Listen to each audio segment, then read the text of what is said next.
Doctor Babasaheb Ambedkar संशोधन व प्रशिक्षण संस्था अर्थात बार्टी आणि सहाय्यक आयुक्त समाज कल्याण पुण्यातील संविधानप्रेमी नागरिक यांच्या संयुक्त विद्यमाने संविधान दिनानिमित्त वॉक फॉर संविधान रॅली आयोजित करण्यात आली।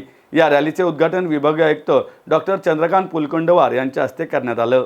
यावेळी बार्टीचे महासंचालक सुनील वारे, यशदाचे उपमहासंचालक डॉक्टर मल्लीनाथ कलशेट्टी, अप्पर जिल्हाधिकारी तथा बार्टी विभाग प्रमुख मारुती बोरकर, उपजिल्हाधिकारी अनिल कारंडे, उपायुक्त ऋषाली शिंदे, उपमुख्य कार्यकारी अधिकारी शुभांगी पाटील, सहाय्यक आयुक्त समाज कल्याण विशाल लोंढे, जिल्हा समाज कल्याण अधिकारी राधाकिशन देवडे, बार्टी विभाग प्रमुख डॉक्टर बबन जोगदंडे यांच्यासह विविध संघटनेचे पदाधिकारी, विविध विद्यालय महाविद्यालयाचे विद्यार्थी, महार रेजिमेंटचे माजी सैनिक, नागरिक उपस्थित होते।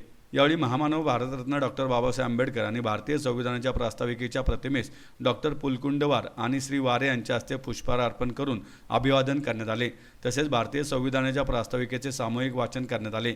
रॅलीमध्ये महापुरुषांच्या वेशभूषेत शालेय विद्यार्थी सहभागी झाले होते। त्याचबरोबर अनेक विद्यार्थी संविधानाच्या जागृतीचे फलक घेऊन संविधानाच्या घोषणा देत होते।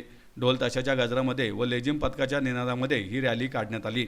वॉक फॉर संविधान रॅलीला भिडेवाडा येथून सुरुवात झाली आणि ती पुढे लाल महाल, दारूवाला पूल, फडके हौद, 15 ऑगस्ट चौक, जुनी जिल्हा परिषद या मार्गक्रमण करीत पुणे स्टेशन परिसरातील महामानव भारतरत्न डॉक्टर बाबासाहेब आंबेडकर यांच्या पुतळ्यास पुष्पहार अर्पण करून अभिवादन करण्यात आले आणि संविधान प्रास्ताविकेचे वाचन विशाल लोंढे यांनी केले। सामुदायिक वाचन करून रॅलीचा समारोप झाला।